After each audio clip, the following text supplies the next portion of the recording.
Ay, ito po, demolition job yata na nangyayari ngayon kay Senator Rodante Marcoleta. Ito, hindi nyo ba napansin mga kababayan? Lahat po ng lumaban kay Bonjing. Hindi po, minention ng pangalan, nagkagaganito sila.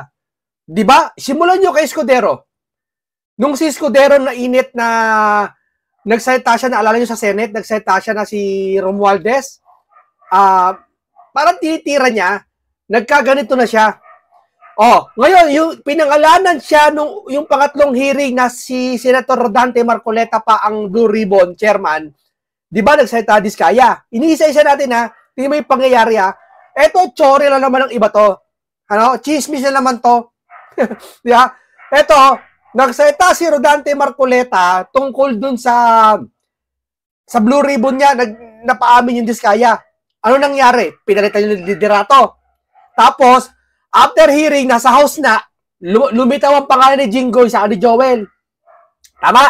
Ngayon, eto naman, kita mo lahat ng tumitira kay Bonjing, pinapalitan ng Senado, tumitira, dapat, parang ganito hindi lang dapat congressman ang titirahin, dapat senador din. Parang ganun nangyayari, pakiramdam na marami saka pakiramdam ko Para ba nangyayari, quits lang. Meron kayong kalokohan, meron kaming kalokohan, meron din mga senador. Unahin nyo muna mga senador. Parang gano'n nangyayari. Di ba din? Lahat ng nag-iimbestiga ngayon kay Bonjing, ano nangyayari? Napapasama. Di ba? Okay, si Senator Marcoleta, itong limang pagdinig mula kay Blue Ribbon Committee na ni Ping Lacson, ni Senator Ping Lacson, ano nangyari? Ayan na. Keso daw peki yung notaryo na pinalalabas nila. Ay, ikaya niya, scripted. Binigyan ni Marcoleta na ng script yung tao. Tapos, ayun na. Teka muna, galing ba kay Senator Marcoleta yung testigo niya? Hindi galing yan. Mamaya mapapaigan nyo kung kanino galing Yan ang hirap kasi sa inyo Scroll kayo ng scroll sa mga social media, nakikichismis lang kayo, hindi nyo kasi pinapanood ng buo.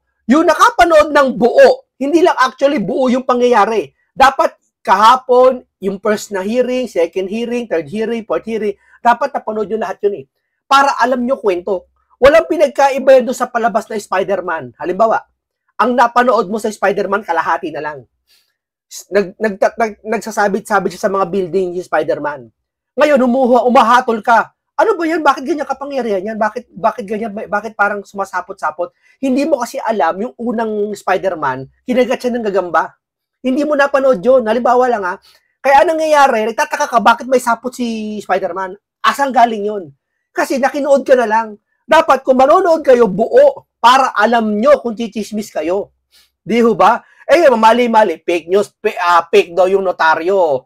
Siniraan na lahat, si Escudero. Hindi ko naman sinasabi sa mga senador, wala silang kasalanan Ang sa akin lang, para batila, chismis lang naman na sinasabi ng iba't napapansin ng marami. Na, si Escudero, ayan na, tinira na. Kasi tinira niya si Bonjing, di ba? Si Jinggoy, tinira na. Si Joel, tinira na.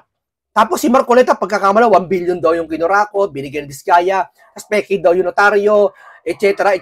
Tapos sabi daw pineki daw yung script ni Orly Regala. Parang gusto nilang patunogin, ikaan niya, ito script po, basahin mo Orly. Diba? Nagtaka daw iba, bakit daw paputol yung sentence? Ano pakialam mo kung naputol yung sentence, hindi na niya nabasa yun. Kaya nga binigyan ng kopya panibago ni Senator Marcoleta, hindi ganyan kalin yun. Ngayon, ang peki daw doon, notaryo. Peki daw yung kapirma sa notaryo. No? Ito, basahin natin Sa isang post ng BOBPH, dito kay Atty. Neil Abayon, mabuti pa to, magaling na abogado to Buti to, galing, nakakaunawa talaga to. Peki yung notaryo, irrelevant sa situation na to. Magkaiba ang public nature ng document from its evidentiary value. Tandaan, nag-appear yung appliant sa Senate. Nanumpa, tapos sinabi ulit yung testimony niya. Tama? Nakita natin yan. Kaya nga sabi ni Marcoleta basahin mo nga ulit at ikaw mismo bumasa.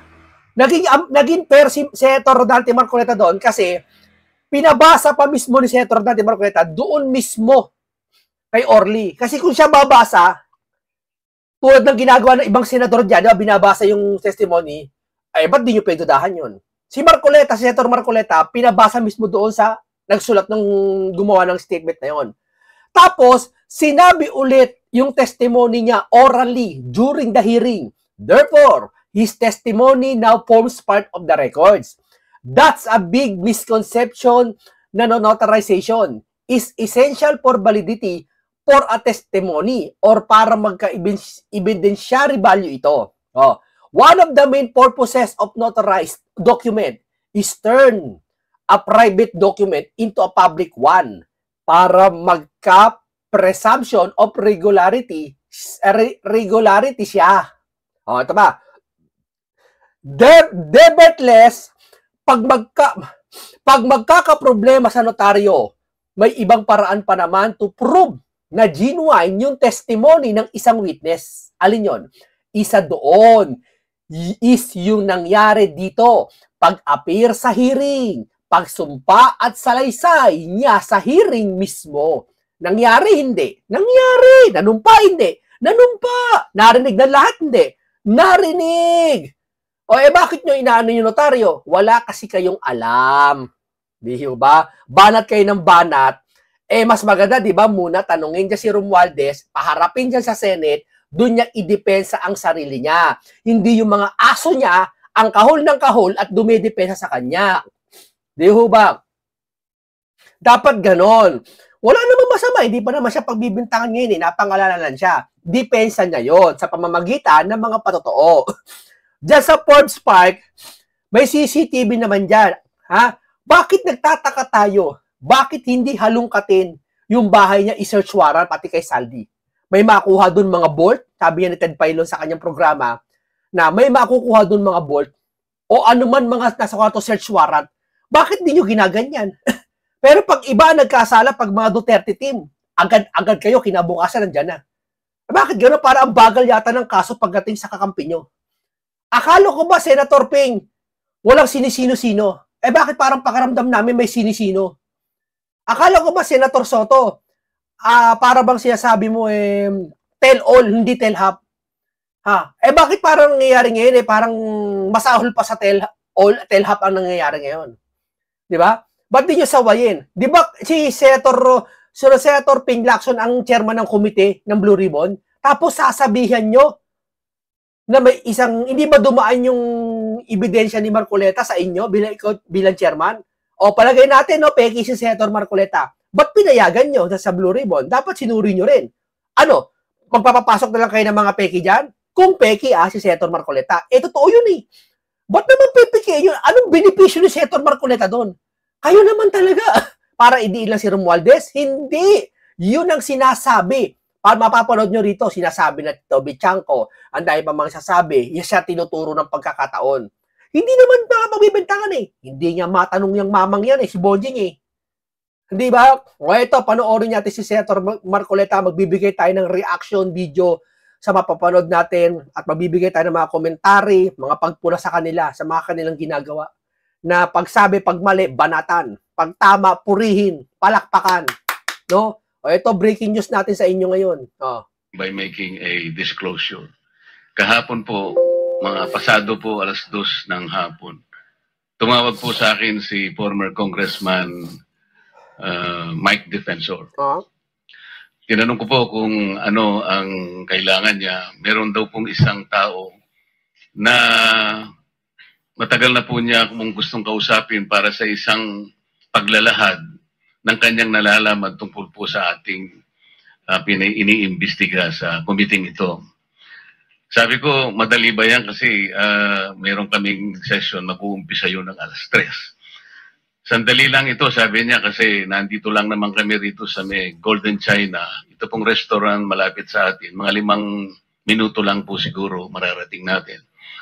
So ako po ay nagparaya at pinuntahan ko kung sino yung sinasabi niyang tao. Kasi po meron na raw po siyang... Teka muna, si Mike Defensor, ito pinagkatiwalaan siya. Imbis na sa Blue Ribbon siya pumunta, kasi kay Senator Dante Marcoleta, alam niya kasi pagkakatiwalaan tong taong ito. Hindi lang dahil sa kanyang pagkatao o dati siyang congressman na malinis, kundi dahil isa siya sa napagkatiwalaan ng maraming panahon. At isa na rin siyempre sa kanyang kinakaanibang relihiyon. Hindi, totoo lang. Totoo lang, yun ang akin nakikita ko sa kanya. Kaya tiwala ako sa kanya. Tiwala ako sa kanya. Di ba?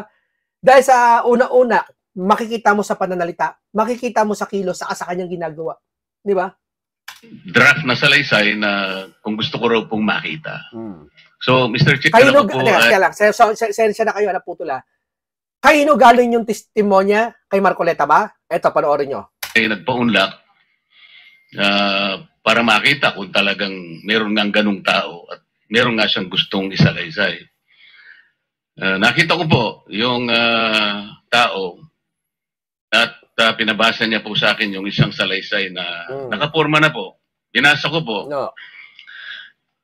Yung pong salaysay na yun ay nagsasabi ng kanyang pagkalungkot at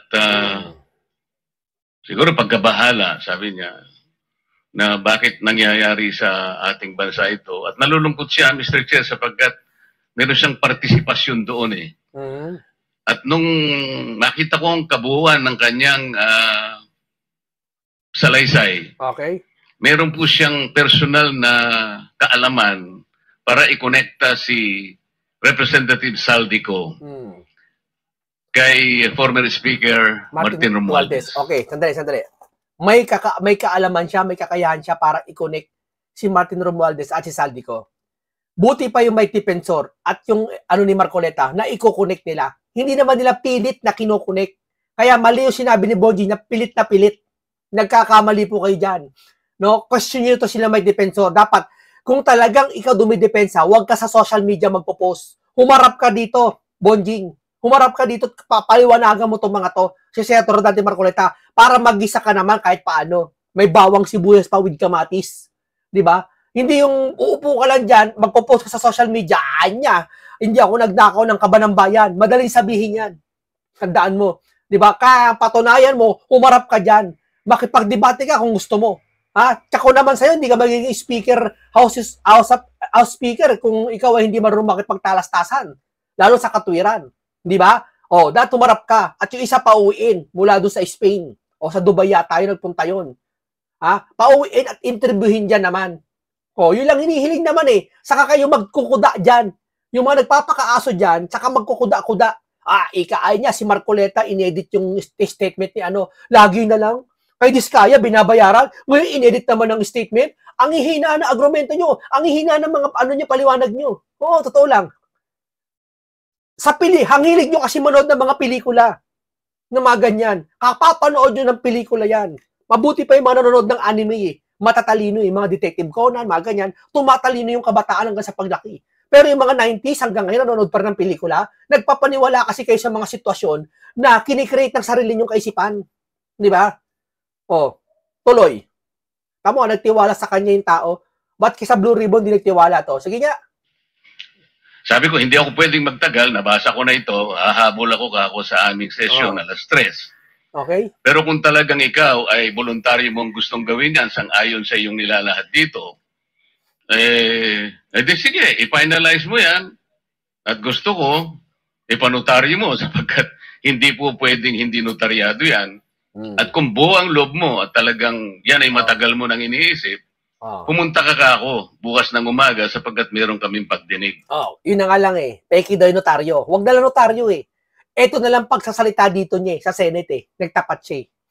Yun na lang eh. O sabi natin dito to yung pagkatapat niya. Ba't ayaw yung humarap, Bonjing? Sige nga. Halimbawa, ikaw na pagbibintangan ka, nagalit ka, syempre, isang reaksyon ng tao yun na magalit. Pero syempre, nasa professional tayong sitwasyon. Bilang ikaw, halal ka lang bilang congressman ng taong bayan at halal din naman yung mga umuusig sa'yo. Ha? Bakit hindi mo patunayan ngayon? Ha? Hindi ka naman private citizen, government employee ka. Ha? Bakit pinapasawaran ka ng taong bayan? Bakit hindi mo maharap itong mga to na akusasyon sa'yo kung naniniwala kang ikaw inosente? Ba't di mo harapin? Dapat dun, sa pangalawang araw, magpatawag ka ng press con eh. O harapin mo lahat sila kung tutuusin eh. May kapangyarihan ka naman dyan eh. Ano ba? Mr. Chair, nandito po yung tao at hawak ko po yung ilang piraso ng kanyang sinumpaang salaysay. Kung po pwede po sana natin siyang tawagin ngayon para ngayon siya po ang mismo maglahad ng kanyang salaysay sa ating gitna. Okay, you may call him. Bakit sila Ping Lacson? Walang ganyan. Bakit di nyo natukoy-tukoy pangalan nila? Okay. Ngayon dito, hindi si Senator Marcoleta gumawa ng statement. Sino nagsabi na pinangalanan si Martin Romualdez sa si Saldico? Sino?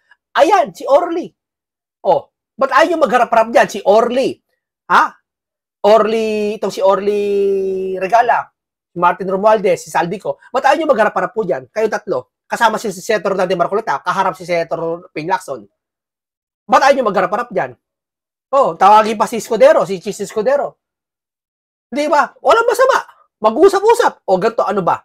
Tawagin yung driver, yung bagman, inabutan. Kung yung nag-deliver sa bahay ng 48 million kada maleta, tawagin din yun. Siguro naman, nandito pa sa Pilipinas yun. Di ba? Madaling tawagin yun, madaling identify yun. Alin ka rito. Kung ang mag-evaluate niya, yung mga senador, itong Blue Ribbon, yung sinasabi nyo magaling mag-imbestiga.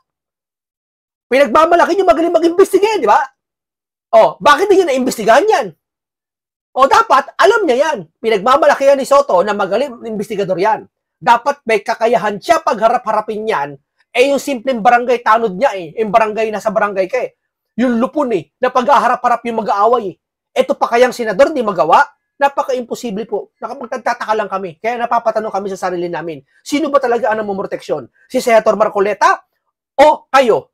Tanong lang naman Nagdududa lang kami sa pakiramdam namin. Mr. Chair, I'm calling Mr. Orly Regala Gutesa para po humarap sa atin. Mr. Gutesa, kayo po ay umupo dito sa may gitna. Pakibigyan mo na po si Mr. Chair. Bigyan mo si Chair. Mr. President. Bigyan mo si Mr. President.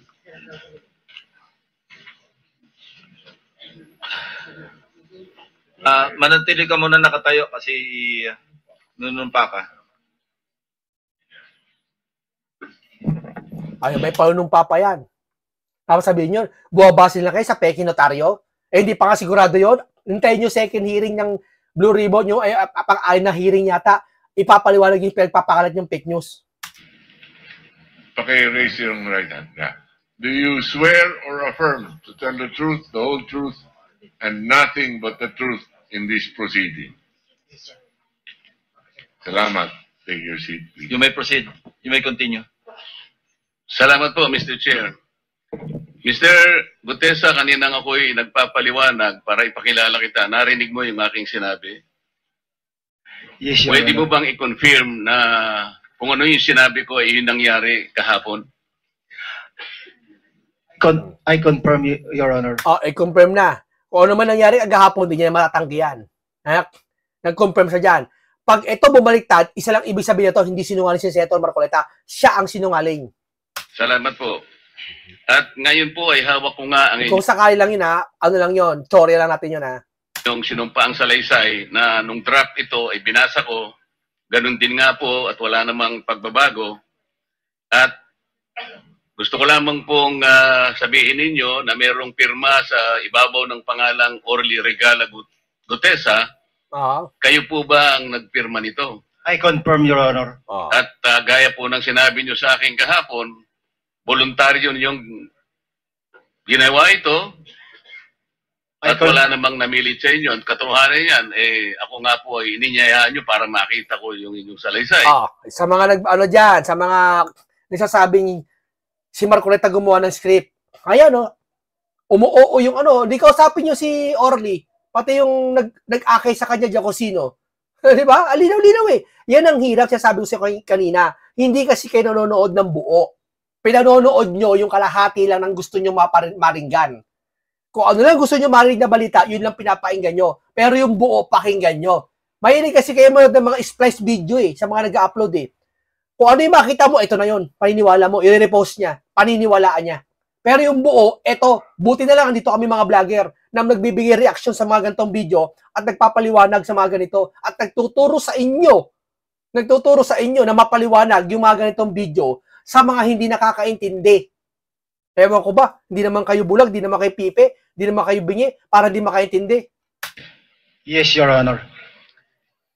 Ito po ay pinanotaryo ninyo. Nakikita ko rin po. Totoo po ba itong notaryong ito? O, ayan ha, totoo po ba itong notaryong ito? Di ba? Kung maaaring peke yan, hindi kasalanan ni Senator Marcoleta yan. Kasalanan ng Orly yan. Sisihin nyo siya. Dahil si Senator Marcoleta, maaaring kung magkamali si Orly, biktima si Senator Marcoleta. Kasi sila ang lumapit kay Senator Rodante Marcoleta. Tama, mali.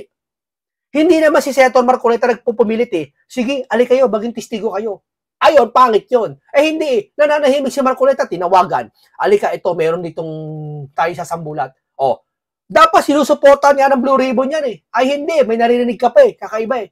O, di para lumalabas, demolition job tong mamang ito kay si Senator Rodante Marcoleta.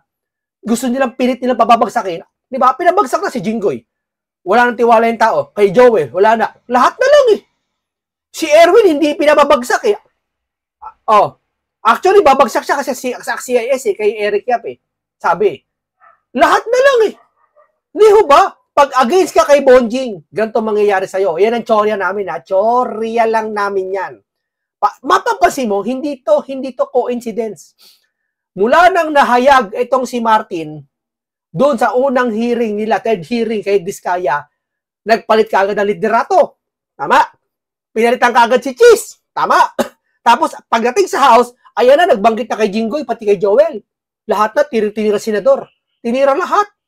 Di ba, parang hindi yata kung sakali man allegedly, hindi mahalata daw masyado, pati si Bong Revilla, tinira, pati si Nancy, ayan na. Hindi natin siya sabi, mga senador, malilinis ha.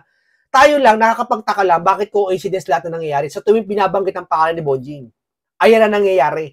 Si Senator Marcoleta, nag-iimbestiga lang. Anong ginagawa nila? Kesyo daw yung affidavit, ay yung statement, notaryo, peke. Yung nakaraan naman, binayaran daw ng Diskaya. Tapos yung nakaraan pa, protector daw ng mga Diskaya. Tapos isa pa, meron pa, abogado daw ng Diskaya. Eh, di ba demolition job yan sa kanya? Sa lahat ng senador na nagbabanggit, ba't ganun? Pero pagkakampi kay Bonjing, good na good.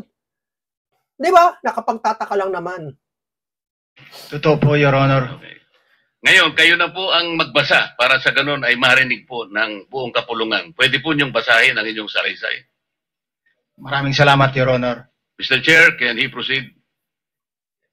Yun nga yung hinahanap natin, yung mga proponents. Oh, ito pa, panoorin pa natin to. Magbibigay tayo pa ng reaction dito ha. Ito, sinabi na ni Bryce, si Saldico, isa sa promoter. Oh. Sinabi rin ng Diskaya, lumabas din ng mga pangalan, 17 congressmen. Nabanggit din si Saldico doon at si Speaker Martin Romualdez. Di umano, sinabit nung dalawa sa kanilang sinabi. Tama? Yes, Mr. Chair. Isang araw, pumunta rito si Toby Chanco, si Representative Toby Chanco, isinagaw niya rin ang pangalan ng Saldico at nag-produce siya ng resibo. Napakahaba ng resibo.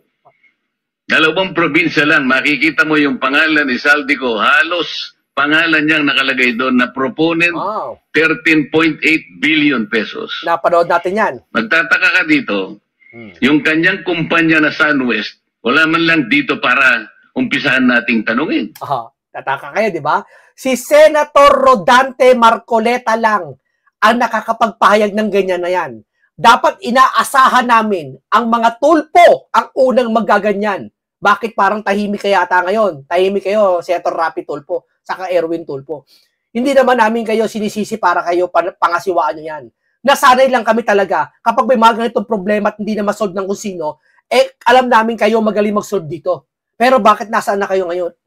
Di ba? Bakit di nyo pangasiwaan yan? Senador kayo may karapatan kayo dyan. Ha? Bakit di imbestigahan to? Yung pala ang kontraktor. Ba't di imbitahan? Hindi imbestigahan. Hindi search warrant ang bahay. Kung talaga totoo yung mga pera kumakalat, 3 araw na mula ngayon, lumipas. Pangatlo na ata ngayon, mula nang nahayag yung merong perang dinadala, mga bag na bag, 48 million kada maleta. Bakit di lamang? Ba't parang kung ano pa baga ang ginagawa natin? Di ba? Parang, okay, 48 million na maleta, may pera, okay, next topic, parang ganun eh. Hindi ba lamang na, grabe, 48 million sa maleta, imbestigahan kagad to. Kung ako Pangulo, bilang leader ng bansa, hindi ako papayag. Kahit isang maleta lang, ang laman ay 10 milyon. Hindi ako papayag.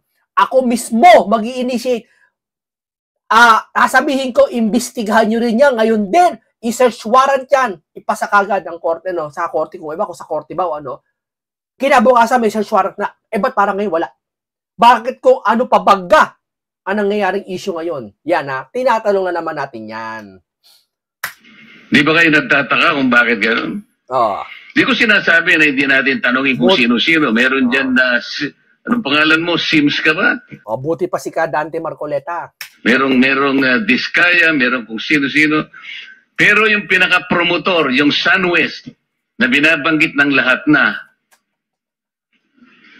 di ba natin siya tatanungin? Yan ang gusto